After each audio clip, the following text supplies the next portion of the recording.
You are now listening to the smooth sounds of Love Atiya. Ciao, beautiful souls. My name's Atiya, and I am your future bestie in your head. I am a sex-positive animal activist. I grew up in Queens, New York, and was homeschooled/unschooled for about 12 years. I was a virgin until I was 24 and attempted to have a hoe phase for 2 years, which eventually led me to being accidentally/intentionally celibate. And here we are today. My past left me with a lot of wild stories, a lot of lessons, and a hell of a lot of trauma. Thank God for my wicked sense of humor, because God only knows I would have perished by now. With that being said, this is your gentle reminder that the Love Atiya experience was created as a safe space for me to reflect and share the lessons that I've learned from past traumas. Shit gets real on this podcast, and topics such as domestic violence, sexual assault, substance abuse, depression, anxiety, and suicide may be referenced. If you are working through feeling triggered by certain topics, this may not be the show for you right now, and that's okay. Healing takes time and isn't linear. I'll be here when you're ready. Now, without further ado, the Love Atiya experience is an experience. So get ready for laughs, crazy story times, and life-changing pleasure tips here on the Love Atiya Experience podcast. Hello, beautiful souls, and welcome to the Love Atiya Experience. And we have my first official Zoom guest. So my mom was my first official guest, but she was in person. So now we have our first official guest via Zoom, the absolutely amazingly kind-hearted, loving, freaking productive, like just transparent, authentic, motivational Nigel Marcellus. How are you doing today, Nigel? First of all, that was like a fire intro to do off the dome. Like, I appreciate you. I'm humbled. I receive all the kindness, all the kind words, and I'm doing well. I'm so excited for this. As you know, like off camera, me and you always be having fire conversations. So this right here is about to be like top tier. If you're listening, just know you're getting absolute value for show. Thank you so much, Nigel. Thank you for coming. I really appreciate you for being here. I wanted you to tell my listeners where or how you found me, or like how we met, like how it all begun. Because I found out on your podcast, the Nigel Marcellus interview series, that you found me on. Yeah, so I found you on TikTok. Okay. So what ended up happening is it was like your promo video for your podcast, and I found you and I saw that and I was like, yo, her energy is amazing. And I sent it to one of my homegirls, Atiya, because I'm like, yo, this would remind me of something that you would probably do, low key. And the thing about Atiya, she's one of those people who like, ain't nobody like me, like nobody energy matching me. And I sent it to her, and she was like, oh my God, that's like a twin right now. So I was like, that's crazy how that worked. And from there, like I just did my own homework, because as somebody who like wants to, I'm an aspiring talk show host for all those listening. As someone who does their homework, I really just did a deep dive in like your podcast, your Instagram, your all the work that you're doing. And I was like, yo, she is special. Like what you're doing is something that I don't really see. And even the way in which you do it is just so unique and so beautiful, and it's so authentic that I was like, yo, I gotta tap in. So from there, I reached out, got you on the podcast. We had that conversation. And from there, we just been locked in since. And like, I'm not even gonna lie, when it comes to 2024 or 2023 and like some of the most important people I met this year, you are by far one of those people. Like I'm so thankful to meet you, and I'm excited to see like where our friendship grows from this, because like you are incredible. Like I swear you are one of one, truly, for real. Oh my God, my cheeks hurt, and we're only like, what, are we even 5 minutes in? We're like 3 minutes into the episode. Thank you so much, Nigel. Shout outs to Aaliyah, because she is absolutely magnificent, and she co-hosted the episode that I was on Nigel's podcast.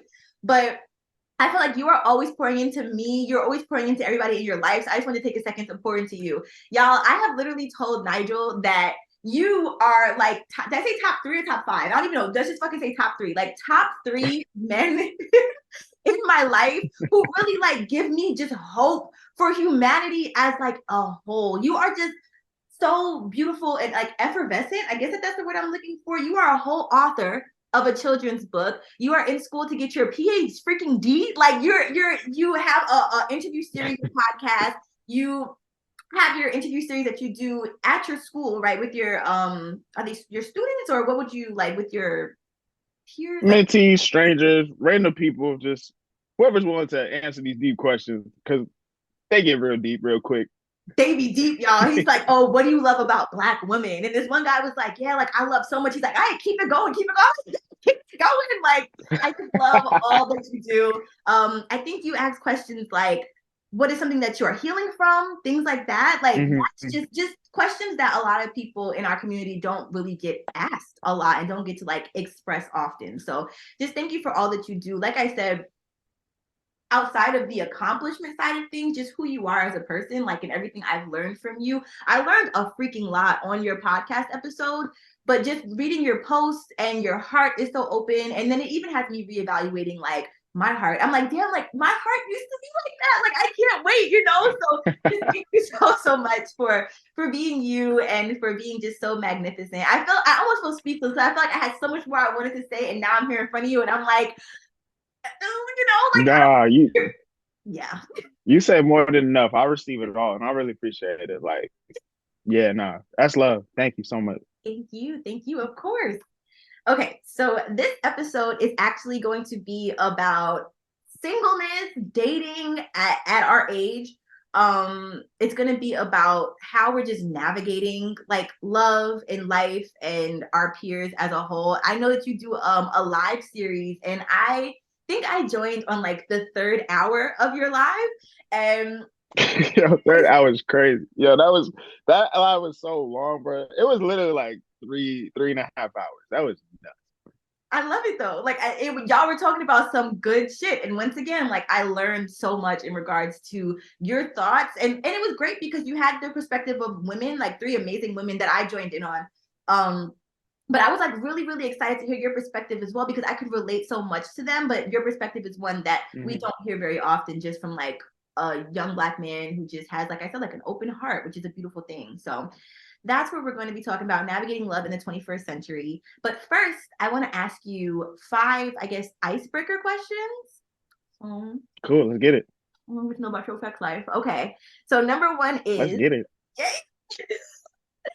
what's the best sex you've ever had and what made it so great? Ooh, the best sex I ever had was. Oh, that's a good question. I'm gonna be honest with you. It was definitely like when I was in college. Okay.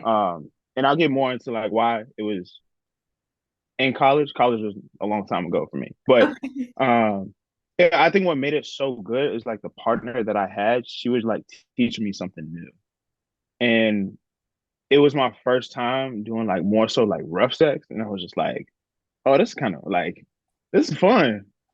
Like this is fun. I kind of like this. I like Okay. this.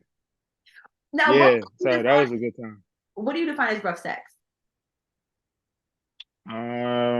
Ooh, that's a good question. It was it was nothing, and granted, I'm probably like it's probably there's levels to it, and I'm probably at the lowest level, but it was nothing that was like bruises or cuts or nothing like that. But it was Okay. just a little bit more like aggressive, like choking, holding on tight, scratches, things of that nature. And I was like, yeah, I'm with it. I like it. Like I can get jiggy with this shit. Yeah, I like it because I'm like I don't know if you've ever taken like that BDSM test, but when Mm-mm. I took it, like I'm mostly like a dominant person. So like anything that makes me feel like a lot more dominant makes me feel like better in bed. So like that was like she was like, yeah, choke me. And I was like, at first like I don't know, I ain't trying to catch no case. And she's like, don't, bro, stop playing. I crack hella jokes. I don't know if that's a good thing or bad thing. But yeah, then like the more we kind of got into it, it was like, oh yeah, no, this is like, yeah, Yeah. yeah, Like over here. yeah, for sure. So yeah, that was definitely top. I feel it. And that's super dope because she like super consented to it. Like she, like you said, was teaching you. So I think that's helpful in the situation. Hmm. All right. Thank you so Yeah, much. absolutely. All right. Question number two is, what's your favorite position? Or do you have a favorite position? Oh, I love when she's on top. Like for sure. I love when she's Okay. doing her thing. And I'm watching, I'm like sitting back, like, yeah, like you. Yeah, little mama. Like you go crazy. Go crazy. So yeah, that's for sure my favorite. Okay, okay. I love that. Ooh, number three is, have you ever been caught having sex or masturbating by like anyone? Never. I'm a ninja. Like, yeah, I've never been caught. I think I might have came close once or two times, but I was never you never catching me. You never Okay. catching me for sure. Okay, with the quick reflexes, the one to the flip the covers over. Yeah, nah, reflex is quick. I hear a noise and it's a rap. It's like, oh yeah, time time to start acting. Getting our Oscar movie bag. You know what I mean? I definitely feel you. Okay, we're coming down to the final stretch. Number four, number five. Number four is, do you watch porn? Yes. Not as much, but yeah, for sure. Okay. Part two to that question is, do you have a favorite category? Like for me, I like solo ebony.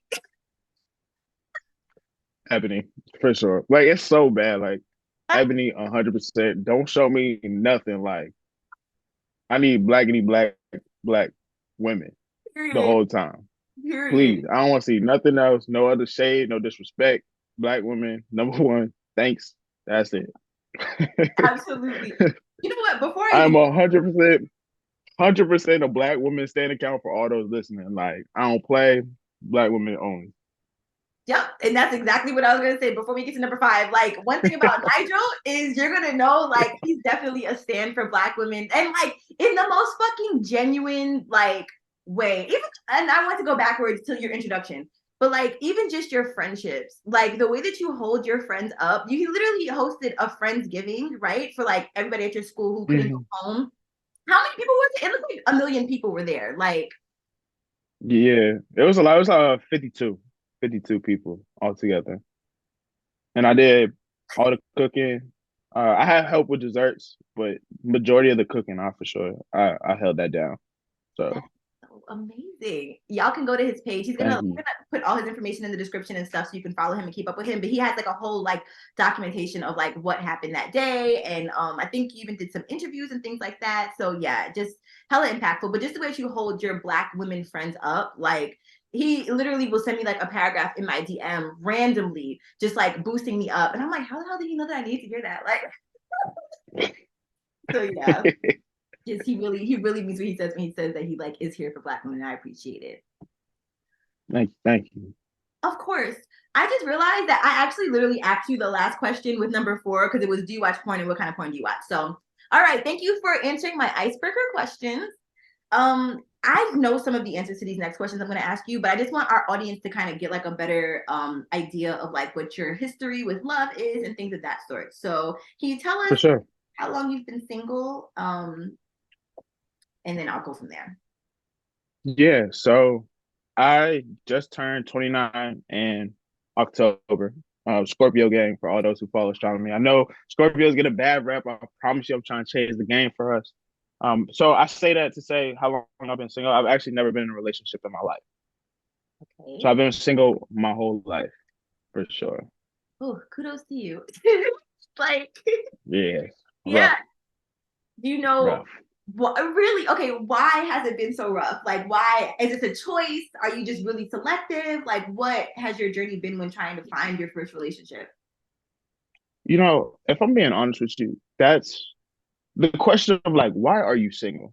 Is one that I feel as if I always struggle with Mm. because I don't ever feel like it's one reason. And I think, especially like in the chapter of life I am now, I feel like I'm at my most healed self.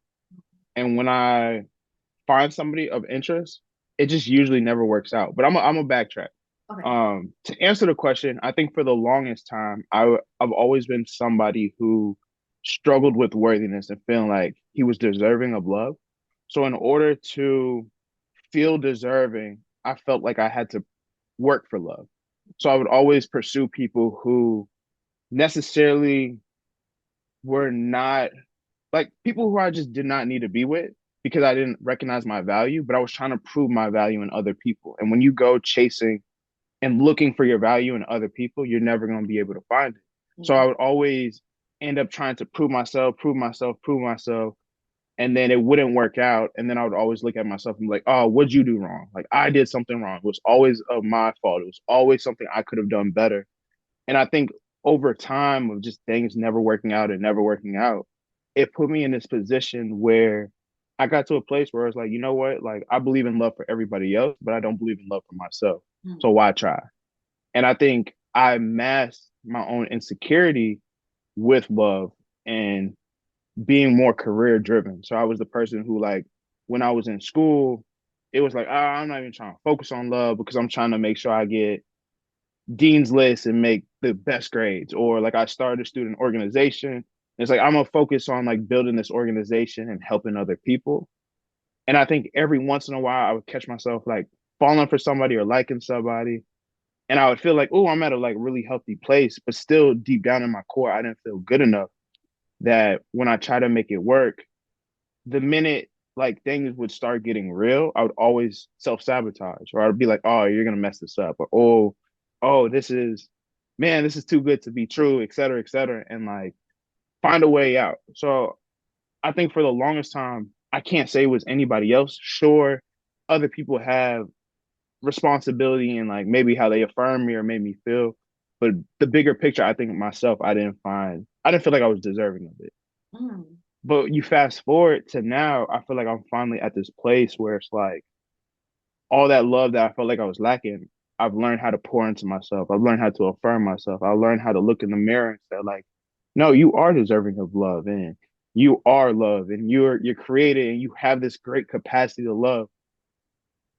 And with that now, I think what's been frustrating and why I said like, yeah, this podcast is perfect timing because I feel as if like I be going through it all the time, especially now, is that I think like when you finally find somebody who you really want to build with and they check off the boxes and you get like really excited and you get your hopes up and it doesn't work out. It's like right now I'm at this place where I'm battling with my past triggers and my past traumas of like, oh man, what'd you do wrong? And like I'm affirming myself, like, nah, you did everything. You did the best you can. You showed up. You did all this. It just didn't work out. But I think the reason why I'm struggling with that question now is because I feel as if, I'm like, I really worked on myself. Mhm. And it seems like even when, through working on myself, whenever I get to that point of like, I like you and you like me, and we have that conversation, it still goes south.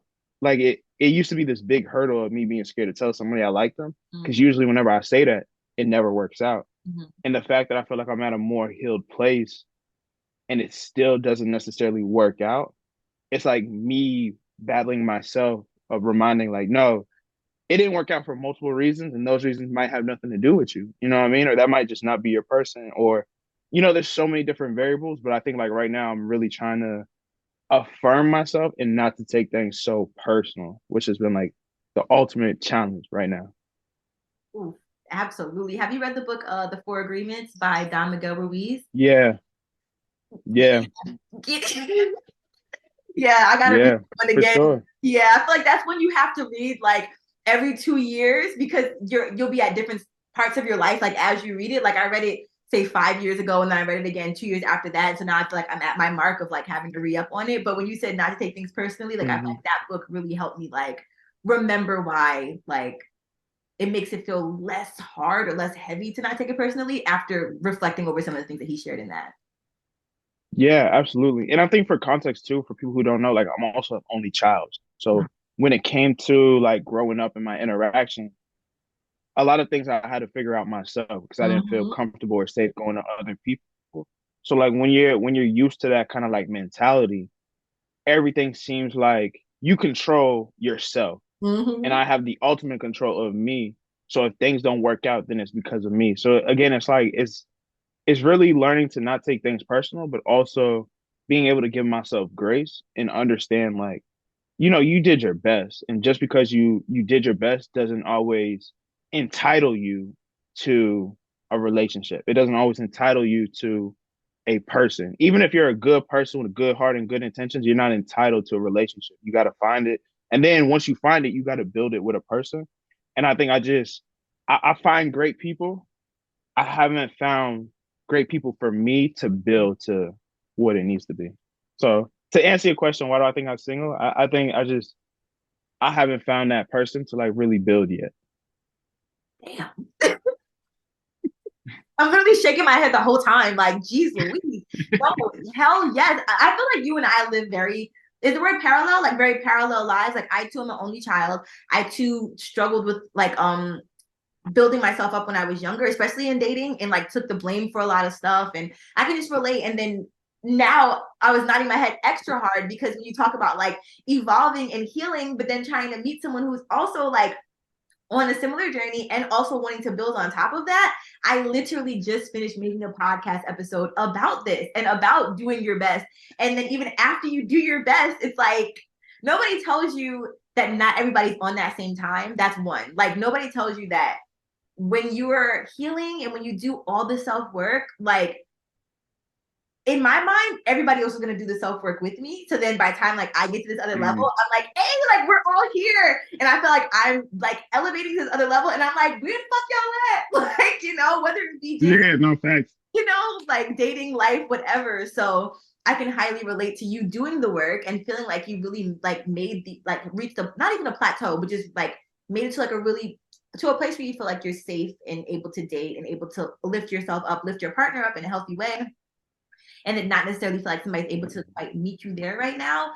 I'm also trying to navigate Yeah. that as well. Yeah, it's like I don't know it, and I think that you did it so right. Like based on how I'm listening, it's like I wish that people would take time out while they're younger and really focus on learning about themselves. And I think it is even amazing that you had these Mhm. experiences that may have triggered certain things or maybe made you feel uncomfortable in certain ways because it showed you like what you wanted to heal, what you wanted to grow, what you wanted to work on.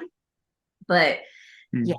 nobody really tells you what to do when you're at this state of elevation and it's like the only place where I feel like we're different is I'm at a place of like isolation now that I'm at this other level of my healing and you're at a place of Mhm. like, your heart is open and you want to share everything you've worked towards with somebody special if I'm reading it right.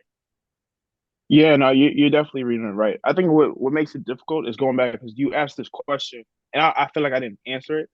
It's like part of it too is like I'm very intentional with like who I want to build with. And I think also that's something I can take accountable for is like I look for specific things in people, right? Like people say like you shouldn't have expectations. I don't have expectations. I have requirements. And then Period. once I find like those requirements, then like it's an open battlefield. But as far as it goes, like I look for certain things in people because I understand that when it comes to like partnership, it's a collaboration. And I know what I bring to the table. And I'm not one of those like hyper masculine men, like, yeah, you gotta find a woman who it's nothing like that, but it's understanding like I know my worth now. You know what I mean? Before I didn't.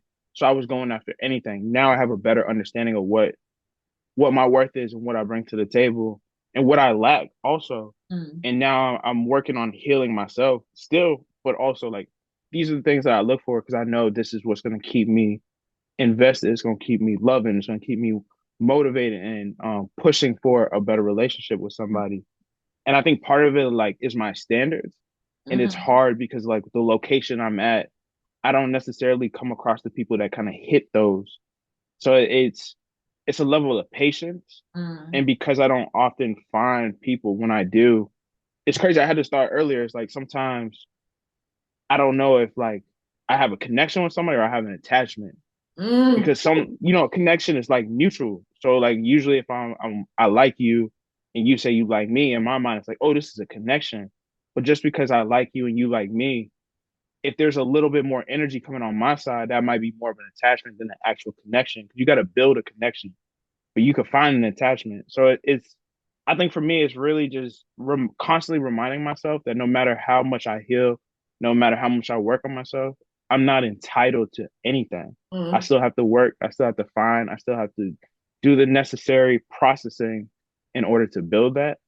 But I think especially like for the quote unquote good guys or the good Mm. girls or the people who are like lovers and romantic, I think sometimes we forget that just because we're doing the work doesn't make us entitled to having somebody. We still have to go through the ghetto of dating, you know? Yeah, Absolutely. That's deep as shit. My mom always says, like, oh, is this person a part of the entitlement program? Like, yeah, I can relate to that. I feel like I used to be really entitled when it came to like support, right? Like I felt like, well, support and sex. So support, it would be like, oh, if I post something about my self-care business, I'm like, oh, I want everybody to order it because I'm a great person. Like, I don't know. That's hella, like, to me, that's what I see as my own entitlement because like nobody owes me anything in that aspect. But then when it comes to entitlement in sex, I felt like after I had shared my relationship and like was sexually active now, I'm like, oh, like, you know what I'm saying? Like, I'm trying to have a whole phase. Like, why? You know Yeah, what I'm saying? Like, I wanted a long line of people. And then that's when the discernment comes in. Because it's like, okay, just because I shared my virginity, just because you've done like a lot of healing, doesn't mean that then we want just anybody who's going to come and give me dick or give you a relationship. Like, my mom used to say all the time, like when I would complain about not being in a relationship, she'd be like, well, you could have like had a boyfriend a long time ago. Like, there's a line of guys like waiting for you. You're just not like picking those specific guys back in the day. So I can relate to that. that's the one. That's the one because it's like I would sit here like I would be sitting here lying to you if I said there wasn't people interested in me. It's just I'm not interested in them, and I think that's the part that like also too. And yo, I've had this conversation with guys, and I feel like I should say it. Like a lot of guys, especially like black men, when it comes to black women, they hold resentment towards black women. Like, oh, I'm gonna go to this white girl, I'm gonna go to all these other people. And I think like the problem with black men, but people in general, is we only respect the people who we're attracted to. Ooh, And that. it's like if we don't see the people that like we don't see anybody else who we're not attracted to. Like we don't notice the person like, oh yeah, that person generally likes us, they care about us, or they're showing up for us and all these different things.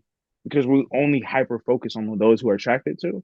And then when that doesn't work out, it makes us feel jaded towards everybody else. And I think like the one thing that I always try to like remain grounded and remind myself is like, yeah, the person who you want might not necessarily want you, but that does not give you the liberty to bash every single person. Mm-hmm. Because if you really wanted a relation, like if you really, really wanted a relationship, there's somebody who's interested in you. Mm-hmm. You just got to be honest with yourself and recognize you don't want that person. And I think that's the part that gets a little tricky because you know every once in a while you be like, man, I'm just so lonely. Oh man, but it's like, yo, if you really like, if you really, really, really wanted it, there's people who you can build with.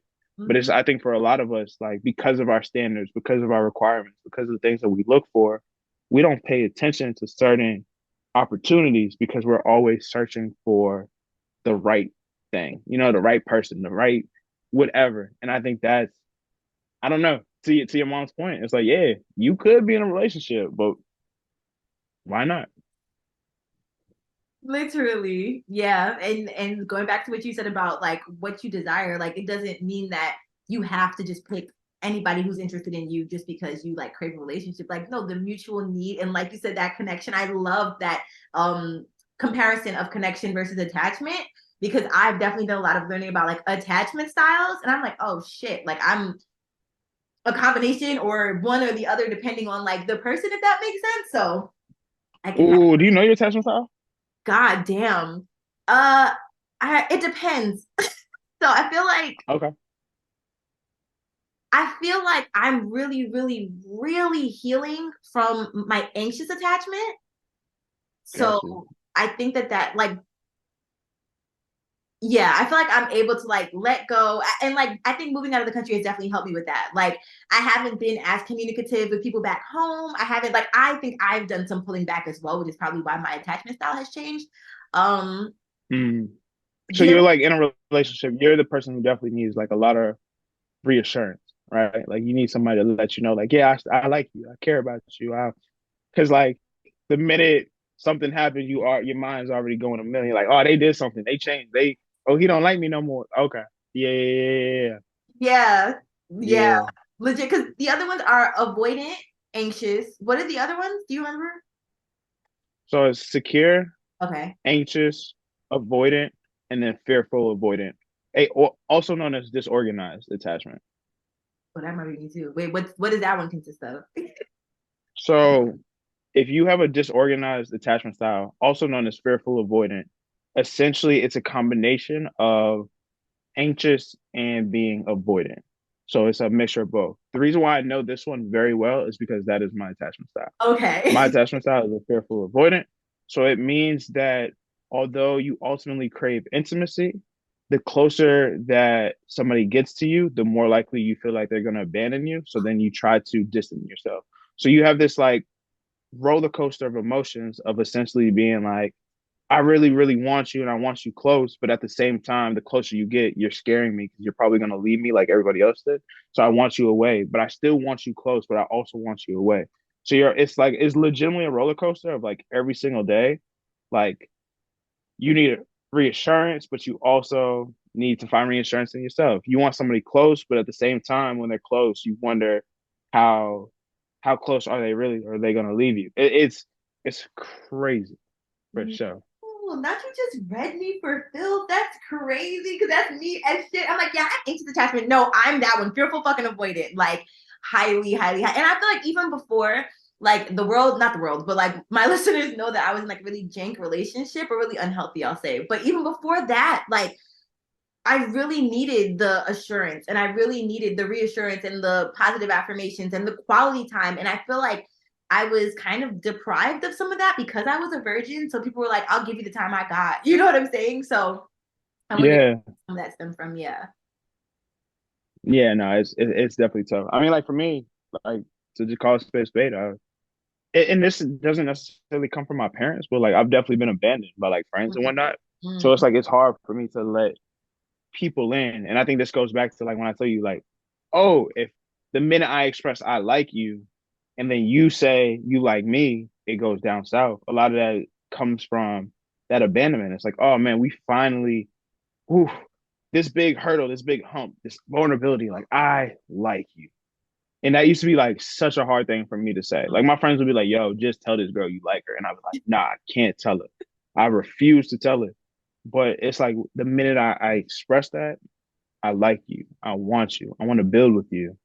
Usually for me, things go south and that triggers my abandonment. So that triggers the fact of like, oh, they're going to leave me. And I think that's the period of time when I almost need the most reassurance Mm-hmm. because it's like, yeah, you say you like me and your words, I want to take you for your words, but my history has told me your actions do not follow up. So those are the moments where it's like, oh man, yeah, you like me, but dang, you ain't texting me today. Dang, we went all day Mm-hmm. without texting. Like, do you really like me? Or, you start noticing patterns as far as like, oh, I remember like when we FaceTime, we used to FaceTime for hours on end. Now you ready to go in like an hour or two. Oh, something this feel a little different. You know what I mean? So I think that's what makes being single difficult or trying to build a relationship difficult because it's like it's not just you coming to the table, it's you and all your baggage on top of another person, all their baggage. And it's like if you don't I feel as if the ways in which we date and the ways in which we try to get to know each other these days is not even authentic. Mm-hmm. So it's like we're all putting up this like persona of who we think our person wants to be. And then by the time we take down that persona, it's already like too late because you don't even get to see the real person. So yeah, it's hard out here. I ain't gonna sit here in front and cap and act like, oh no, this is big dog. Nah, this is hard for sure. Especially if you're a lover. Yeah. Especially if you have a huge capacity to love. Especially if you somebody who believes in like, oh man, romance and the buying flowers and intimate time, all that stuff. It's hard for Yeah. sure. So if anybody is listening right now and you're struggling, trust you are not alone. This shit is hard. In the words of Michael Jackson, you are not alone. Facts. Heavy on that. Okay, so my question to you is, do you think that there's a thin line, or how do you know when you're crossing the boundary of like positive affirmations and getting into love bombing? Like, what's the difference? Because I think that because I've craved like affirmations and I've craved that like reassurance. Sometimes, like when I look back on old messages that I've had with like fuck buddies or whatever, it just seems like just such love bombing. Like, there's no, I know that I'm an amazing person, but there's no fucking way you can feel that way for me after us meeting on Hinge for a week. You know what I'm saying? Like, so what's the Yeah, for sure. Yeah, I want to give you like a personal experience, right? Because I think I struggle with that too. So this recent person who I like really, really like, it was more so like long distance. So I was going to visit her and she was basically planning this kind of like trip for me because I don't know the area, I don't know the city, I don't know anything like that. And I remember for myself talking to my friends and being and one friend specifically and being like, like she's doing all this for me. I want to make sure like if I come correct because like typically the standard or the stereotype is like, oh, men are supposed to pick up the bill and do all these different things, which I don't always subscribe to. Mm-hmm. But I think there's a lot of truth in showing effort and showing interest. Like effort definitely reflects interest. So I want to show that I'm putting an effort for you, right? So I started to say, like, in my mind, I was like, yo, when I get there, I want to make sure flowers is like essential. Fellas, if you're not buying flowers regularly all the time, you are tripping. Flowers is essential. That is bare minimum. Stop playing. Thank So you. flowers, I wanted to, her love language is gift giving. So I wanted to make sure that like I got her a special gift. Okay. Um, so I got her like one or two gifts, something like special that was like based on conversations we had that something she wouldn't even like imagine me Okay. even thinking about. Like I wanted to take that into consideration too as a gift. And I remember talking to one of my homegirls, and she was just like, "No, no, no, no, no, no! Don't do that! Don't do that! Don't do that! That's too much. You're gonna love bomb her. Mm-hmm. That's crazy. Like, yeah, don't do that! Don't do that. The bar is very low. You don't want to go above the bar because women don't like that. They Yeah. might act like they do, but they don't really like that because that's doing too much. And then you're gonna appear to be like this, yada yada yada, right? And I think when she was mentioning love bombing, I was sitting back and I was like, damn, I really don't want to love bomb her. But at the same time, what I recognize for myself is that love bombing is very manipulative, Mm-hmm. right? And I think the difference between love bombing and showing general interest is really the authenticity behind it. Mm-hmm. I don't have an ulterior motive. I'm not trying to manipulate you. I really do like you. I really do care about you. And I really am doing these things. I'm saying these things because it comes from my heart. You know what I mean? Like I'm a very sentimental person. I'm very a person. Just because you never receive that doesn't take away from that. Like I can't again, we're going back to this idea of like the persona of what we try to be in order to get somebody. I can't put this persona of somebody who I'm not because then when I start doing it, then that's gonna catch you off guard. Like, oh, you switching up. Like, no, I have to come as my authentic self. And then if you don't receive that, again, you might be projecting. I can't take that personal because you might never experience that. So I can't like if you feel like that's love bombing, then that's on you and that's not a reflection of me Mm-hmm. because I came with an authentic piece, but I don't hold you accountable. I don't hold resentment towards you if you feel that way because your experiences have shown you that. So I Mm-hmm. think again, it's like really hard to be able to tell the difference. But in my mind, it's like when it comes from an authentic place and you're genuinely doing things from your heart, I think that's where that line between love bombing. Because I think when you love bomb, it's you trying to manipulate. Like I Yeah. want something, I want to control you, I want all of this. And for me, when I think of love, I don't think love as control. I think love as freedom for you to Mm. make your own decisions to be your own person. So I'm doing all these things, and regardless of how you react, you have the freedom to either be with it or run away from it. But either way, that is your choice. And I think where love bombing is more so, yeah, I'm doing this because you have to like me and Mm-hmm. you have to be with me. Like I'm gonna do all these things, and you might not even like me. You might walk away. You might be talking to your ex, but it doesn't take away from what I did and why I did it.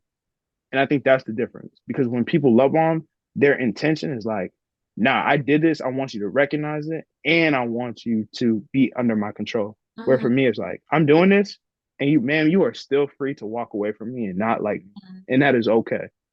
So I think that's really the difference between the two. That makes so much sense. I love that so much. That makes a lot of sense. And I also just want to add like maybe the timeline of things as well.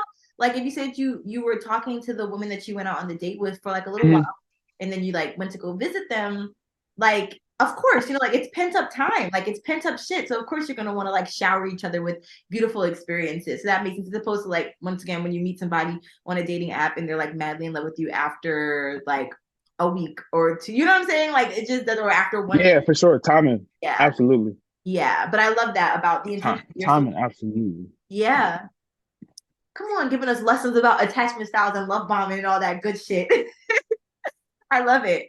Um, okay, so with all that being said, what do you think that your biggest trials and tribulations have been when it comes to trying to find like your person? And are you actively looking for your person, or is it just like when the timing is right type of thing now?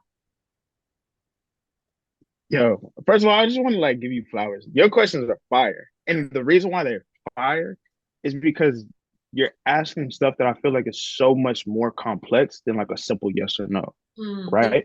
I think at my core, I'm always looking. You know what I mean? I think even when I lie to myself and I'm like, yo, I don't want love, I don't want nobody, I'm single, I'm staying in my room. Like I meet people in like most of the time when I meet somebody, I'm thinking of like compatibility, like, and not even just on a relationship level, but even on a friendship level, on a do our energies match? Do we vibe? Are you a cool person? You know what I mean? So I think it's it's not that I'm necessarily like actively looking, but I do have my eyes. Oh, I'm not blind, right? yeah, Like I'm still seeing things. I'm seeing, still paying attention to things. But again, I would say for me, I have these like five requirements, or not necessarily requirements, and it might not even be five, but like for example, things that are important to me when it comes to a partner is number one, like safety. How safe do I feel around you? Do I feel safe to be myself? Do I feel safe to be vulnerable? Do I feel safe to watch whatever TV shows I'm watching, or do I mm-hmm. feel like I'm heard or listened to or understood? Like I'm paying attention to that. The Mm-hmm. next thing I look for is like inspiration, right? Like, do you inspire me? Like, for those who don't know, like, I have huge dreams. I want to be a talk show host. I want to eventually own my own media company. I want to. You're going to do all I'm this. going to. I'm going to. Yo, Yeah, good okay. looking out. I'm going to. Yeah, I'm going to. But I also like. I'm going to be a better man, and I always want to strive to be a better man. Right? Is there a person who inspires me to be better than I already want to be for myself? I Mhm. already have high expectations and high requirements for myself, but do you inspire me to even push past that beyond what I can see right now? Mhm. What is your capacity to love? Like, not even just me, but how do you love people who can't do anything for you? How do Mhm. you love people who aren't even able to like give you that love back? And then also, like, what is your emotional awareness? How emotionally intelligent are you? Do you recognize your feelings? Are you sad? Do you acknowledge that you're sad? When you're happy, do you acknowledge when you're happy?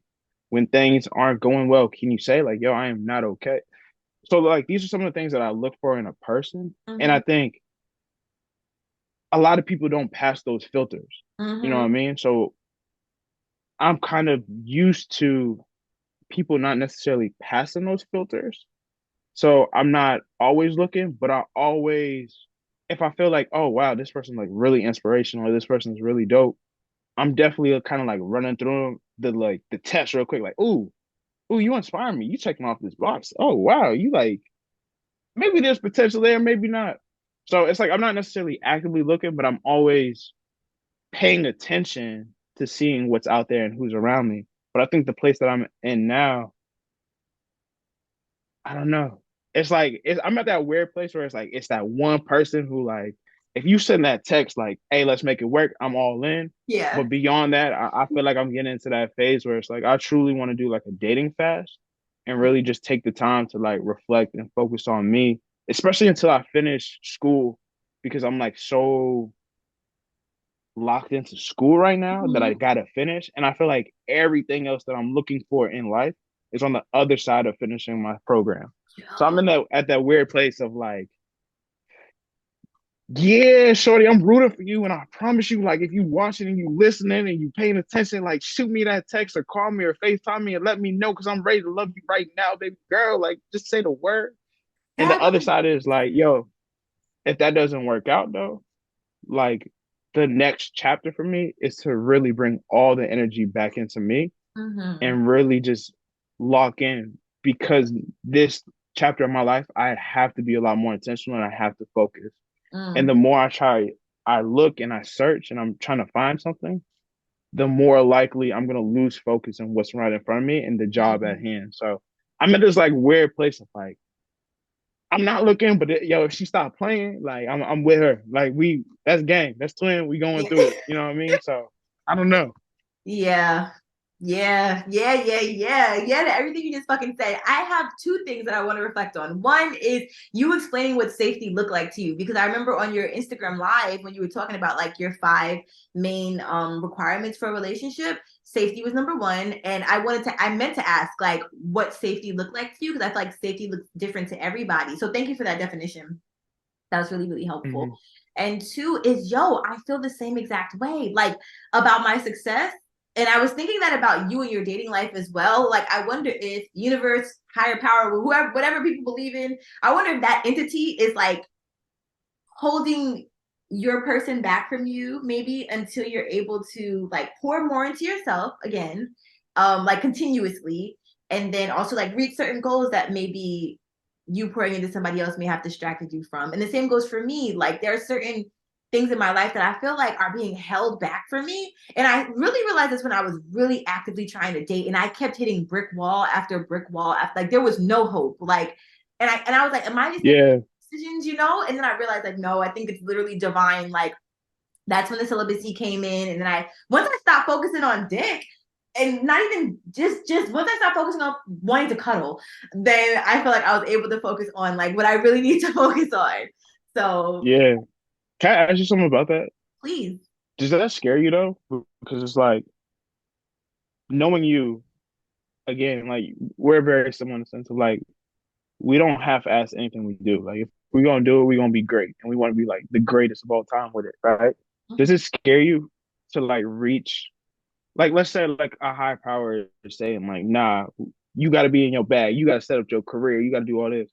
But does that scare you to like eventually get to that place of your career? And now is it like, do people like me because of my career, or do you like me for who I am? Like, does that scare you at all? Yeah, hell yeah. Yes, absolutely. Like definitely. And I think that that's why sometimes I kind of go not backward, but I feel like there's just like one person from my past who I like will continuously hit up. It doesn't matter how many fallouts we have. We've never dated officially or anything like that. But I feel like because it's familiar to me, and even like old friendships that I've like resurfaced, like those are familiar. Like y'all been riding with me since day one, you know? So I feel like I've been more so attracted to those old friendships and old connections as opposed to newer. It's like, you know what I'm saying, like newer, it's like no new friends kind of shit. Yeah, Because you know like we're on that, like although we have these goals, like we're on the trajectory and like we're just getting higher and higher, so we do have to become more what's the word, starts with a D, I just said discerning about like who's around us. So yeah, like when I finally do get to that like peak or whatever next level, I am nervous of like meeting somebody new, and are they in it for the cloud, and then also just reflecting on other people's relationships, my own past relationships. Like I want to be in a relationship with somebody who has their shit going on for them constantly. Now I understand there are lulls in life, so you know I don't expect us to be, hmm, you know what I'm saying, like fucking popping every second of the day. But to have goals and to like have accomplishments already would be super helpful, because I've learned that based on what I've seen from other successful relationships, like say, I don't even want to name drop, but like just celebrities that have like high status and then date men who do not have the same like achievements.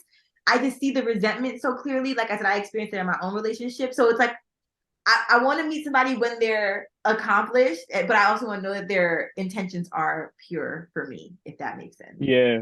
Yeah. No, it makes perfect sense. It's that's one of my fears too. You know what I Yeah. mean? Like I rather bring somebody in at this kind of like ground level of still building, but at the same time, I feel as if a lot of the women in which I like come across, it's either they might not necessarily have like higher expectations for themselves, which is okay. You know what I mean? Like not everybody wants to be the CEO. You know what I Yeah. mean? Like and it's okay to not want that.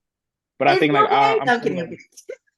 Yeah, no, it's for sure okay. It's for sure okay. But I think like for me, I've always tried to date people who were essentially like if not above me as far as like status or like what they're doing, or somebody who like you're definitely on the grind.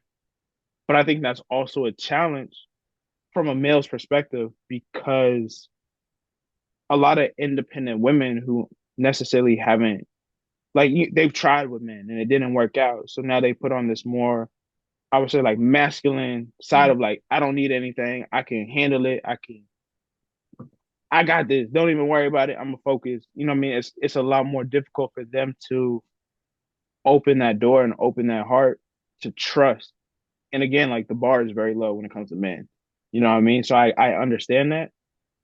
It's just sometimes I recognize for myself it's kind of difficult to really get certain women to like open their heart and to trust you because of it's such a risk. And it takes a lot of patience and it takes a lot of care and a lot of consideration and a lot of like affirmation and letting people run on their own pace. Mhm. But to your point, like, yeah, I definitely I fear that when I finally reach that certain level, that it's already like people are like, now we don't really want Nigel the person. We want Nigel the idea, the Yes. status. You know what I mean? And that scares me. That definitely scares me. Yes.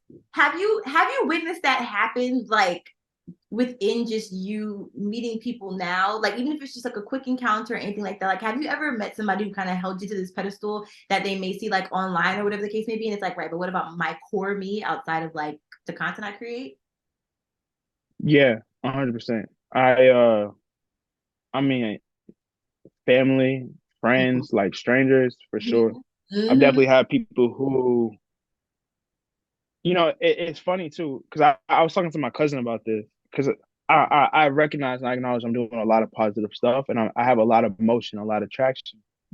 But I think sometimes, like when I'm in certain environments, I don't want to make it a thing.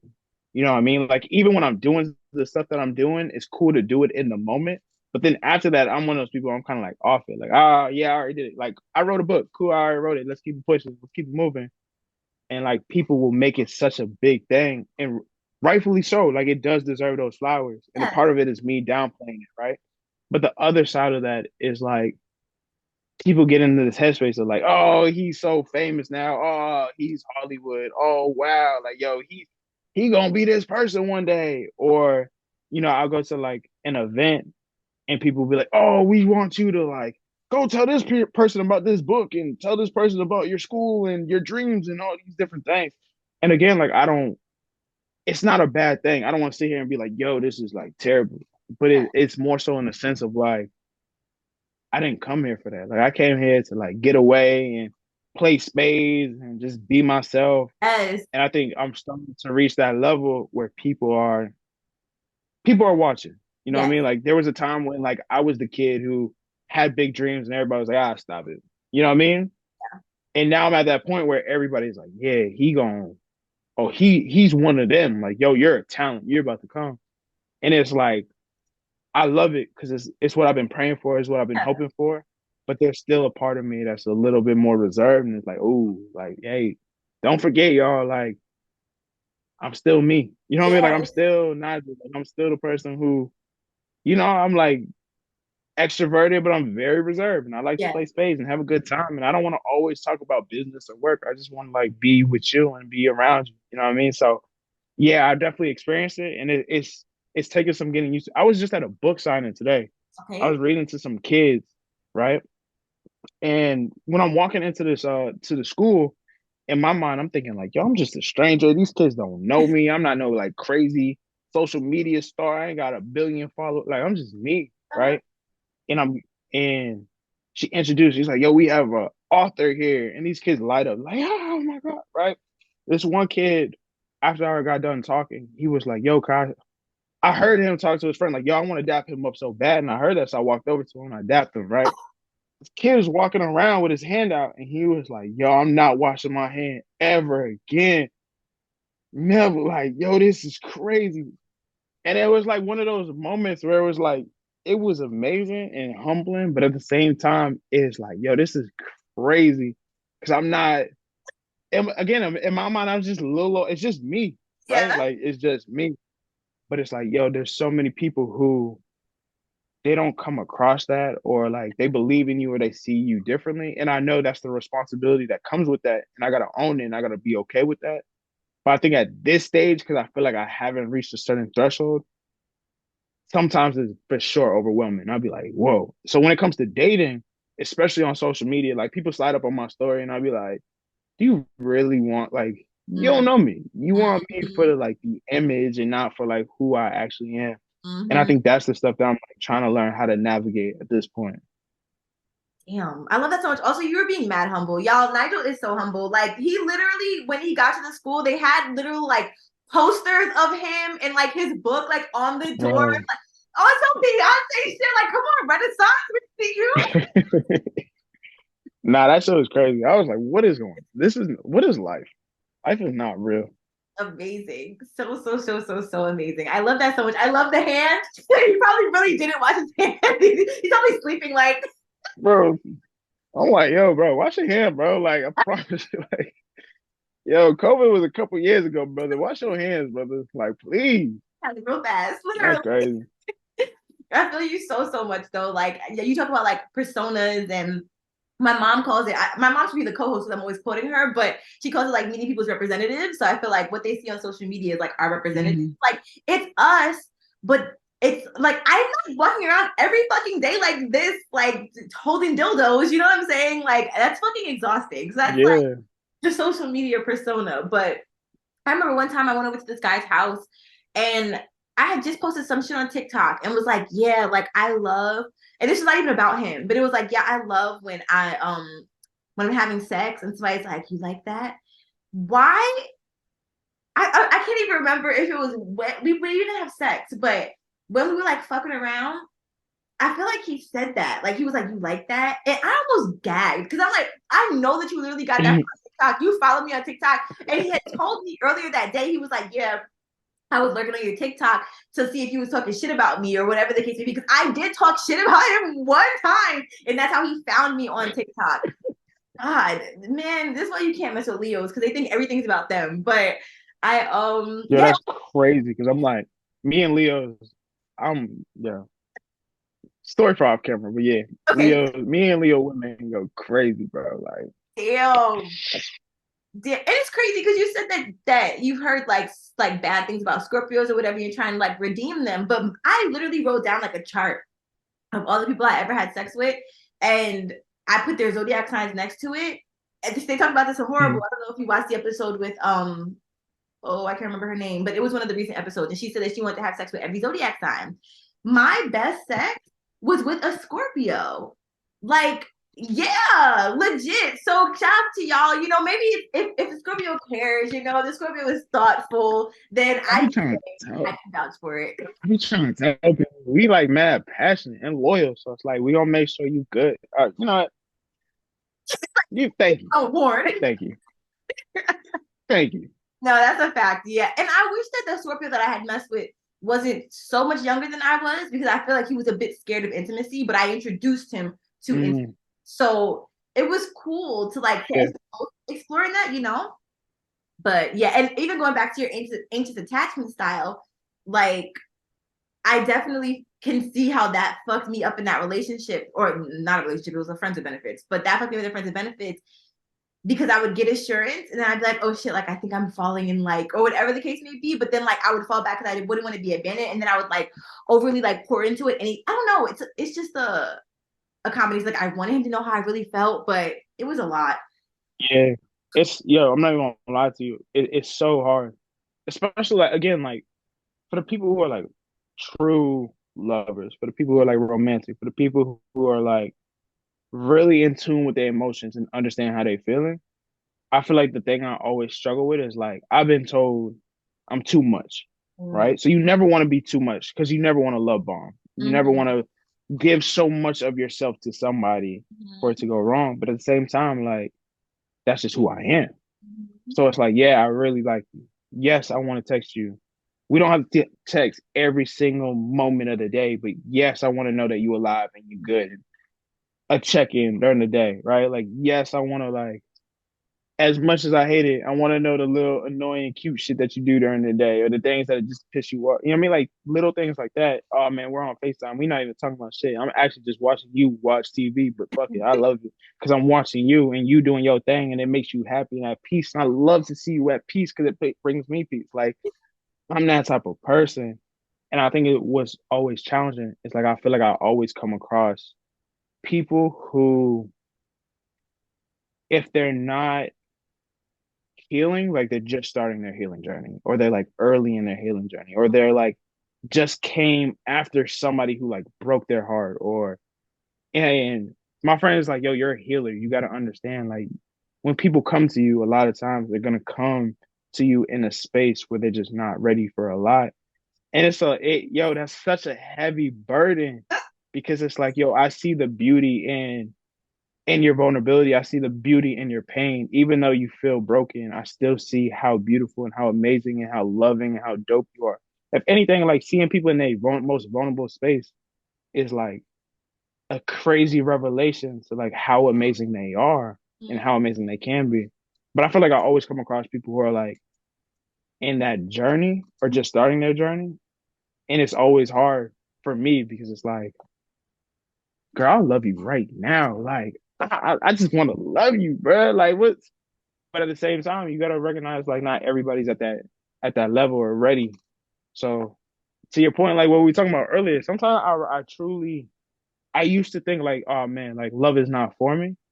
And now I'm getting more so in the mindset is like it's not that love is not for me, but I'm supposed to be here to help people see how to love themselves. And then eventually I'll come across somebody, but that's not supposed to be anytime soon. That's years later. Yeah. Right now, I'm the person who people come to when they're feeling broken or if they're healing or they just need that like that sign that like, yo, there are good guys out there. And Yes. I'm supposed to help them kind of navigate it and get through that. And then eventually my person will come. But yeah, it's hard. It's hard for sure. You just said that shit so eloquently. Like that was really beautiful. Like that was really beautifully said. And it made me even think back to what you were saying about your trip when you went to like spoil the woman you were going on a date with like gifts or like just thoughtfulness. And your friend saying that's too much because like I understand both spectrums, right? Like I understand like if I was to have a conversation with somebody and then they literally were to bring me gifts that represented that they listen, because it to me like my experiences are ones where I'm with people who don't listen and really just don't care. So I think that Yeah. would be like endearing, but at the same time, like I understand why your friend also said like nah, hold off on it. But it's like shit, like you don't want somebody to meet your representative. And if that's who you are to where your gift, you just seem like you're such a giving person in general, whether it's energy, knowledge, time, like whatever you can give. So Mhm. it's so like, how do you find balance in that? Like, how do you find balance in being your beautiful self and wanting to give these people beautiful experiences, but then not necessarily knowing or knowing that that's not your person, or not necessarily knowing that that's your person or not, but still wanting to be that beautiful person to people, and give those things. Yeah. That's honestly I feel like I'm still learning how to do that. Mhm. Um because I think the assumption when you have like a great capacity to love is that you're able to give so much to other people and you'll always be able to give that to yourself. Mm. And like the best analogy I saw recently was like similar to an apple tree. A tree doesn't grow apples to feed itself. A tree grows apples to feed other people. Yeah. So it's like I'm growing these apples not to feed myself, but to feed other people. I still need to be fed. I still need water. I still need somebody to pour into me, but it just doesn't happen all the time. You know what I mean? So I think a lot of it is like really just making peace. And again, like being honing into like the intention and the man who I want to be. You know what I mean? Like not losing sight of like the man I want to be. I want to be a man who raises the bar. The bar is low. Lady, the bar is in hell. If nobody understands, Nigel Marcellus Taylor understands the bar is in hell. But maybe I could be that one person who shows you like, yeah, the standard is this low, but when it came to him, like the standard is a little bit higher. So Mm-hmm. why would I settle for the low when Mm-hmm. I know what it could be like to bring this high, right? Like I feel like I find peace in trying to just to make a difference.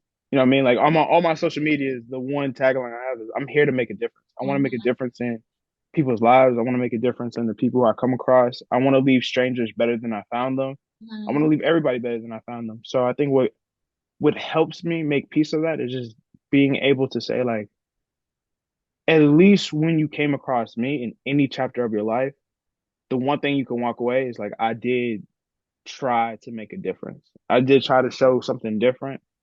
And even though that energy is not always reciprocated back to me, it's okay because I still believe that someday it will be. You know what I Mm-hmm. mean? And when that day comes, whenever it comes, oh man, I'll be happy. You know, I promise you. I remember like way back when my friend was like, "Nah, you're the type of person who be like TikTok relationship. You know what I mean? You're gonna post your personal." And I was like, "Nah, stop playing. Nah, for sure. If you go through my TikTok repost, you will see how much of a lovey-dovey person I am. Like Oh that God. person is gonna, yeah, nah, you 100. Like I'm gonna give you my all and then some. But until then, I just have to be patient. Yeah, But it doesn't mean like while I'm patient, I can't give to other people. I So understand. it's really just learning how to, keep pouring, keep doing these things, but at the same time, remembering myself. And I think that's the key that I used to miss all the time. I didn't remember myself. I didn't think of myself. I would just give, give, give, give, give. And Mm-hmm. then it's like, it is what it is. But now it's more so like, yeah, you could give all these things, but are you okay? You good? Yeah, you peace? You, did you eat today? Did Mm-hmm. you taking care of yourself? And then being able to like bring that energy back to me, refuel, and then go back to the world. Yes. Yes. Oh my God. That you literally, I think you just kind of answered a bit of the question that I was going to ask in regards to like how you refuel yourself. Because I definitely have realized that I've been experiencing a lot of burnout to where I've been pouring into other people and then having to spend 4 days recovering, but not necessarily like actively refueling myself and pouring into myself. So I've had to figure out ways. I think I talked about it in my last episode or the episode's coming out. I've had to figure out ways of like making myself feel whole. So like making sure that I'm drinking water. Am I hydrated? Yeah, It's hard for me to function, like so I know what my list of things as a woman are, but what as a like a young black man, what are your ways that you pour back into yourself after giving love to so many other people? I'm gonna be honest with you. I'm not always the best at doing that. I'm still the person who, if I'm going through a lot, it's hard for me to open up and share that. Like I'm a very vulnerable person, and Mm-hmm. it's like if you ask the question, I'm not gonna lie to your face. Mm-hmm. But if you don't ask, I'm not always gonna share it. But this is where again, like so much of my affinity for Black women comes from that. Mm-hmm. Because in the moments where I'm always at my lowest, I always have had a woman ask me, like, yo, are you okay? Like, Nigel, how are you taking care of yourself? Like, I've had so many Black women hold me accountable or check in on me or like look after me or be like, yo, like, yeah, you say you good, but it don't matter. I'm pulling up on you regardless. We about to go take this car ride. And then ask one question and all of a sudden it's like, oh, the world's about to end and oh, my heart's broken and I just want it, you know what I mean? So part of it is like, and not even just Black women. I have a lot of just amazing people, men, women, family members, cousins, friends, who really, really hold me down in ways in which, like, a lot of times I don't even feel like I deserve the love that they give to me, but they pour into me regardless. So, like, one of them is like leaning on my support system, and sometimes I don't even lean into them. They call me in, right? It's not even calling, like, they don't call me out, they call me in. They come like, hey, I'm here. What's up? What's going on? So part of it is like leaning on them. Another part is going back to like the physical, making sure I'm staying active, that I'm drinking water, that I'm taking care of my body, that I'm eating right. And I think the one thing that I'm working on a more of an emotional level is the balance being between expressing my feelings of how I feel and making sure those are validated without villainizing the person who I'm dealing with. And I think one of the things that I always hold myself back from is I'm somebody who I'm sentimental. Like I'm really in tune with my emotions. I can tell you how I'm feeling for sure. I can articulate it in any way, but sometimes I hold back of sharing my emotions because I never want to share my emotions and then create a picture of somebody and make them into a monster. So Mm-hmm. even though you made me feel terrible, I still hold back because I know that although that was my experience, that doesn't take away from the fact that you're a good person, you're a loving person, you're still deserving of love. So I think I'm slowly starting to get into this place of still being able to validate my emotions without painting a picture and making somebody into a villain. Yeah. Because I never like when I go vent to somebody, I'm like, yo, like this person, oh my gosh, she drive me crazy, or da da da da da, and then the person's initiate like quick response is like, oh man, that person ain't shit. It's like, Yeah. nah, oh, slow down. Like, nah, that person is like amazing. The reason why I'm even venting to you is because that person's so amazing. And it's not working out with me. But I feel as if like I always hold myself back from expressing those feelings because I never want one to villainize somebody, or I never want them to like read a post or read something and be like, oh, he sneak dissing me. Like, nah, it's not even about you. It's about me. But it's, Yeah. you know what I mean? So I'm learning that balance, and I think part of my dating fast, if I do choose to go on that, is being able to learn how to talk and write about my previous relationships in a more healthy way. And Mm. it's not to say like I've done it in a like a destructive or a disingenuous way, but I Yeah. think learning how to be able to express my feelings towards somebody openly, but not in a way that makes them turn into a monster. Because I think that's something that we do when it comes to dating. Like we have a bad experience. Granted, some of us come through some really terrible people, Yeah. but I think a lot of the game is like it wasn't compatible. You know, we weren't compatible in any way, and it just doesn't Yeah. work out. And I feel like I've never. The one thing I can say about me, no woman in my life that I talked to has ever been like a monster. Like I wish them the greatest love, the happiest love, the healthiest love. They're all incredible women. It's just we wasn't compatible. So I want to learn, get better at being able to like write poetry and share my emotions and talk about my experiences without again like demonizing that person. Yes. Yes. I love that so much. I also struggle with that as well when it comes to demonizing specifically past partners. But when I think about just family and friends that I have in my life now and trying to find ways to Mhm. like express myself and like I, as you know, I'm a Virgo, so it's kind of in our nature to want to like fix, right? I'm actually gonna backtrack to like three conversations before, and then we're gonna come back to pouring into ourselves, and then we're gonna But to another story that I want you to share that you just triggered. So in a good way. So no, what did I just say I wanted to go back to at first? Oh no, I wish I could rewind the tapes. Okay. I remember I said I wanted to go back to ways that I pour into myself. There was something before that. But we'll figure that out. Okay, so ways that I want to pour into myself are that's what I was saying. Thank you. It's my ADHD brain. So we just go with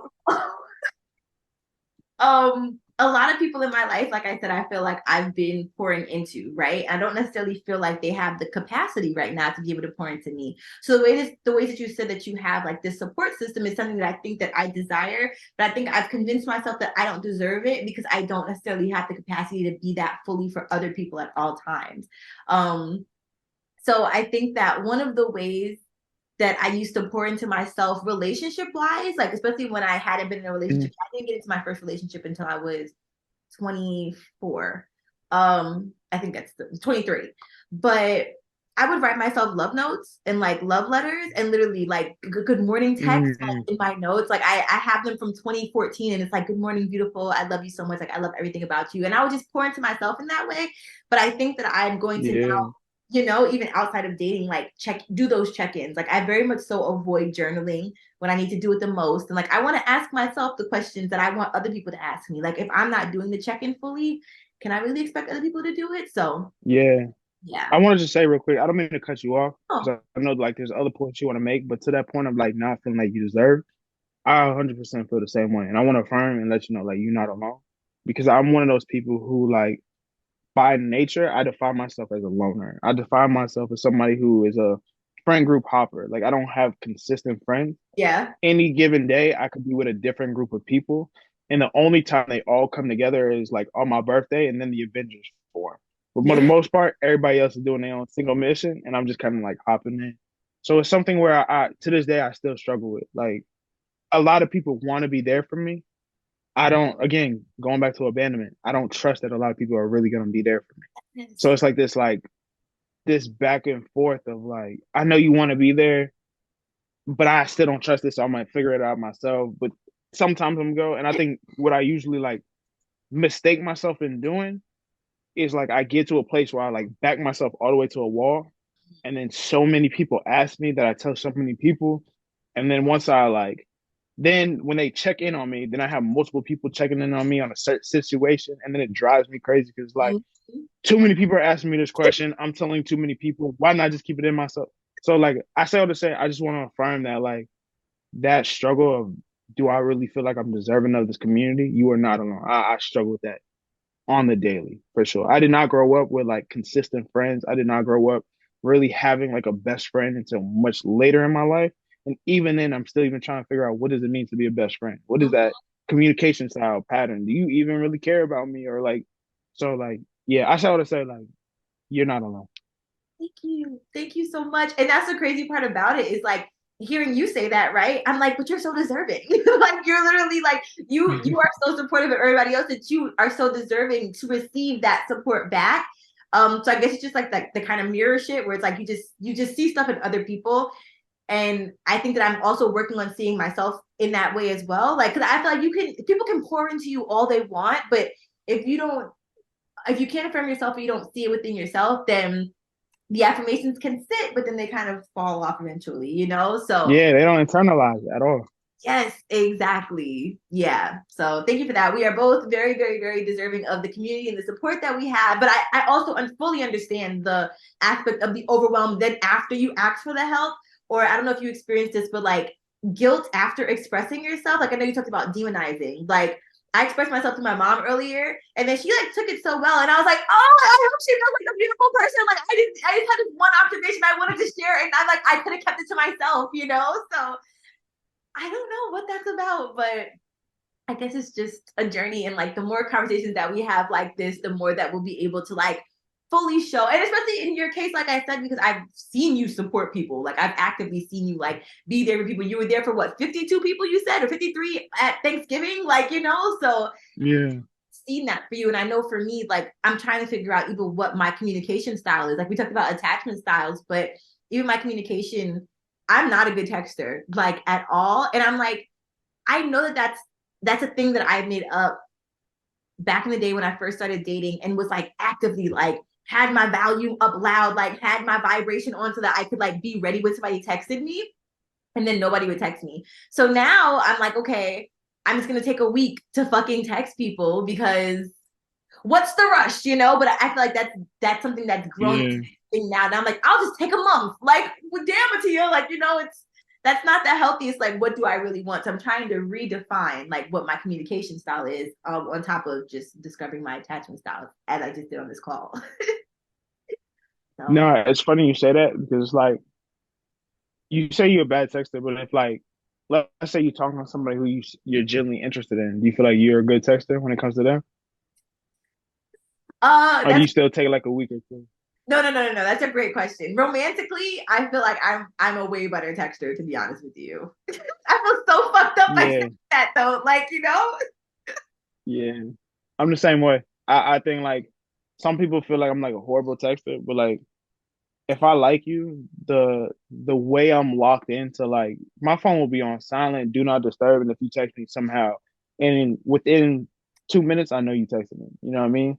And I'm ready to text you back instantly. And I struggle with that because I recognize not everybody has the same communication style. Yeah.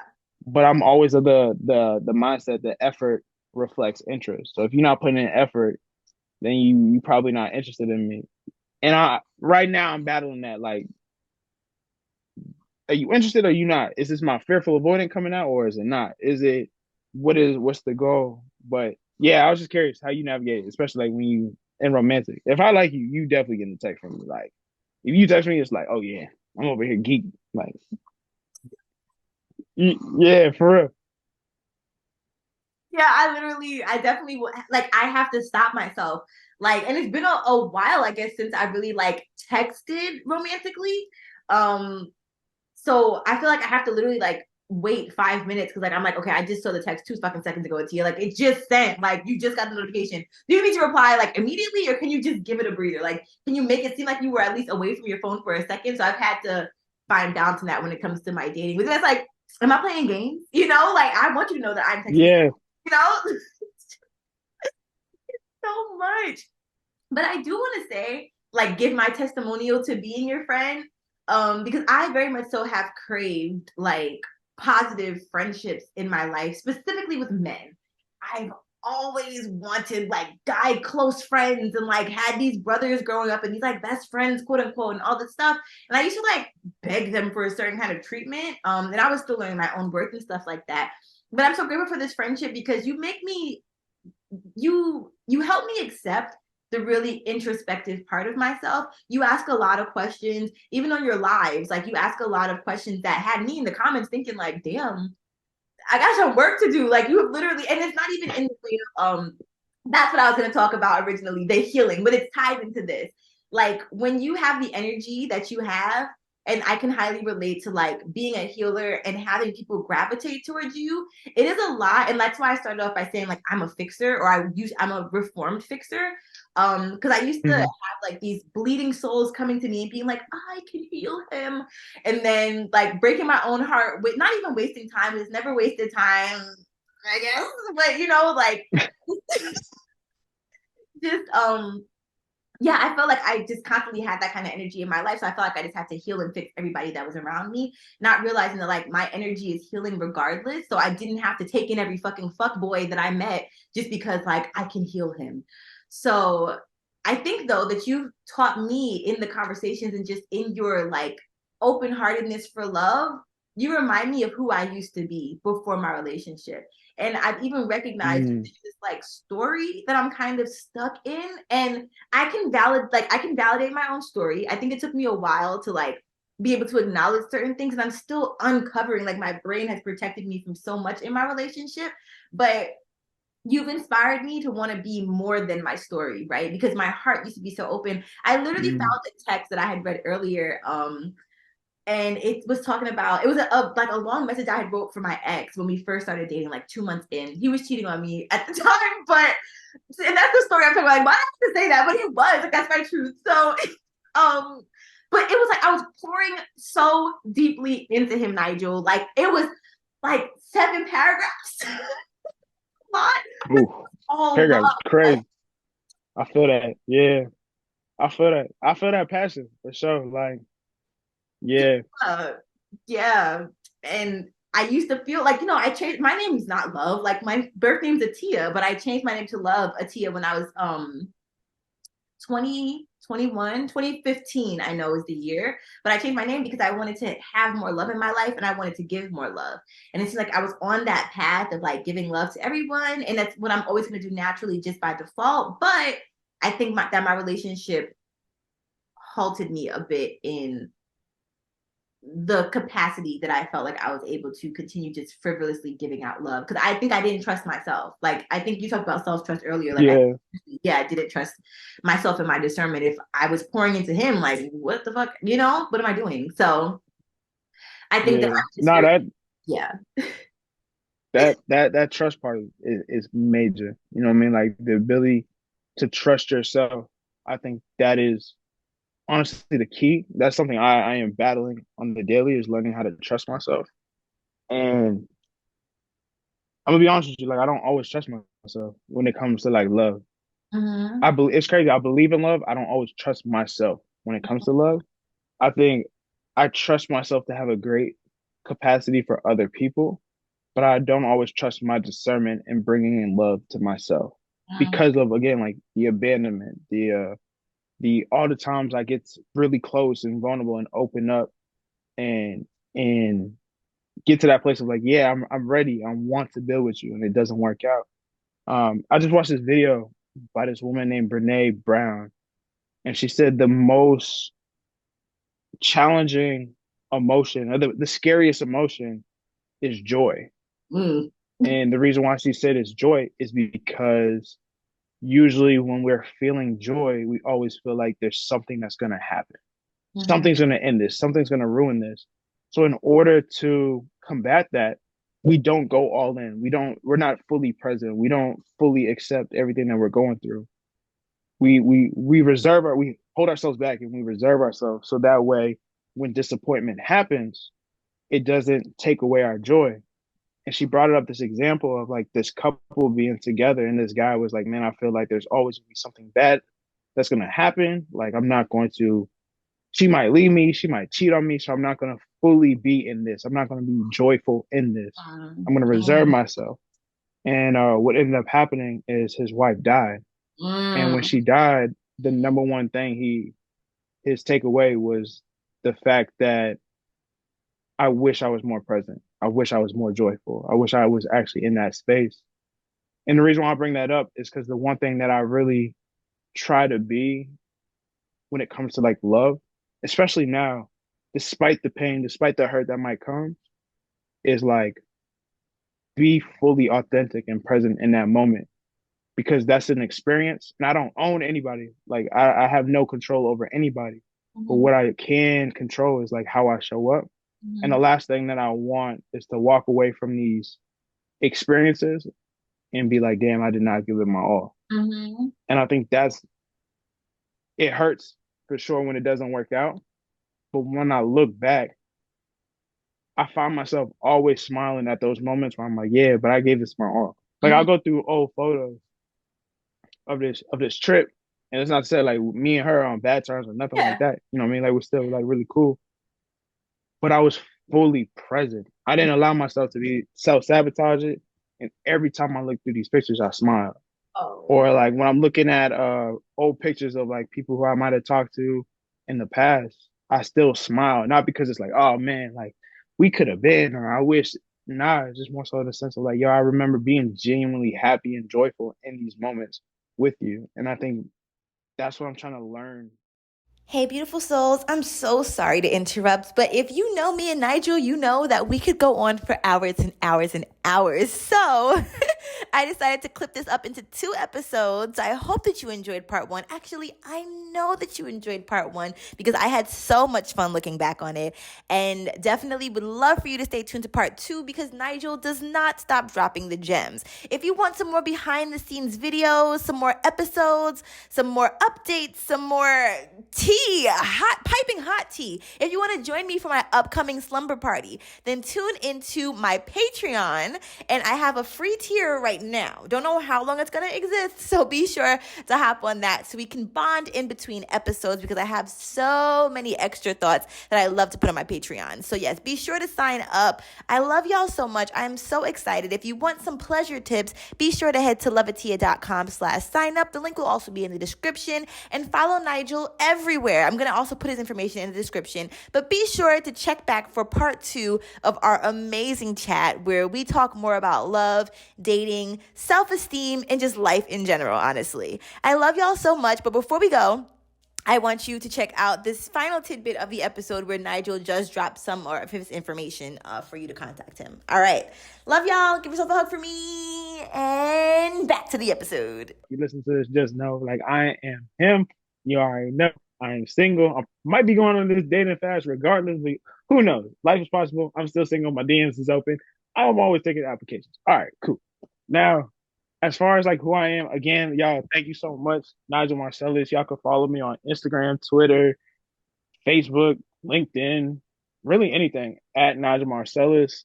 Um, I'm gonna be a talk show host one day, one of the biggest to ever do it.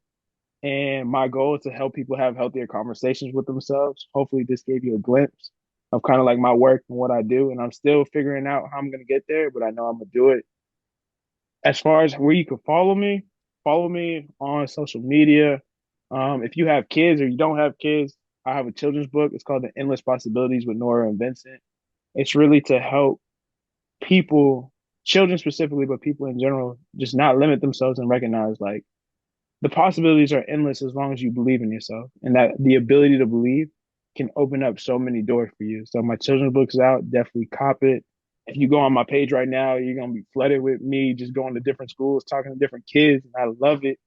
Um, but I also do a lot of like street interviews and just trying to create more space for people to have conversations that might be hard, but are just so necessary for us to grow and evolve. So the last thing I'll say is like I'm constantly doing a lot of different stuff, but no matter what I'm doing, I just want you to know, listening to this specifically, it's 11:11 right now, which is crazy. My wish for everybody is to really internalize your worthiness and understand that you are enough. You're worthy. You're deserving of love. You're deserving of happiness. You are such a star. We need you in this world. Even if you're going through it and you're having a difficult day, just understand everything will be okay. Feel your feelings. process them, heal, but understand that you are so perfectly and uniquely designed to be on this earth. Your presence is a blessing. I'm so thankful that y'all took the opportunity to listen to me and love it to you. I'm beyond thankful, and I have so much love for you for giving me this opportunity to be here. So thank you so much. Thank you so much, Nigel. My heart is so full. I love you so much. I appreciate you so much. Also, you don't have to have kids to buy the book. I'm an avid children's book reader, so that's one. I'm ordering one for my baby cousins. Well, not one. I'm ordering books for my baby cousins. I have a nephew. Like y'all got nieces and nephews, so feel free to get creative. Y'all got friends who are having babies. My friends are popping out babies left and right. So they all gonna be reading Nigel's book, okay? And also, Nigel is featured on Project Pleasure, which is something that's being released next year. I don't know when this is coming out, so I don't know if it's gonna be like that year, 2024, whatever. So yes, Project Pleasure. Nigel gives some great takes. And you're just such a pleasure to work with. You're such a joy. Like I literally could have gone on for another 15 hours. I was like, Atiya, you gotta chill. So it's okay. Just know that we're having a lot more of these conversations. And I just thank you so much for, again, just being your beautiful self, for seeing me, for helping me see myself, for all that you've done, for motivating me, for being so transparent with your journey. You show the highs, the lows, the middle ground. You show everything, and it's just very humanizing of you. So just thank you for all that you do. Please know that I'm so proud of you. And if you ever need a reminder of how amazing you are, how important you are, how talented you are, how intelligent you are, how perspicacious you are, which is the word that my dad taught me in hospital, then like send me a piano. No, okay, we're not gonna use piano because that was like for triggers. Send me an emoji of a saxophone, and I will literally flood your shit like pouring the fuck into you. So, so send me the sax. I appreciate you. Of course, I appreciate you so much. Thank you again for being my very first Zoom guest. Thank you all for listening. Please, again, I'm going to link all of Nigel's socials and link to buy the book and everything in the description below. There's probably going to be a two-parter, so just stay tuned for part 1, part 2. But yes, thank you so much. I love it. I'm giving you a virtual hug. Oh yeah, we have to do our sign out. So we give a hug. And then I say, be kind to animals, be kind to yourself, and that's those bitches. Peace and love, everybody. That's always my sign up.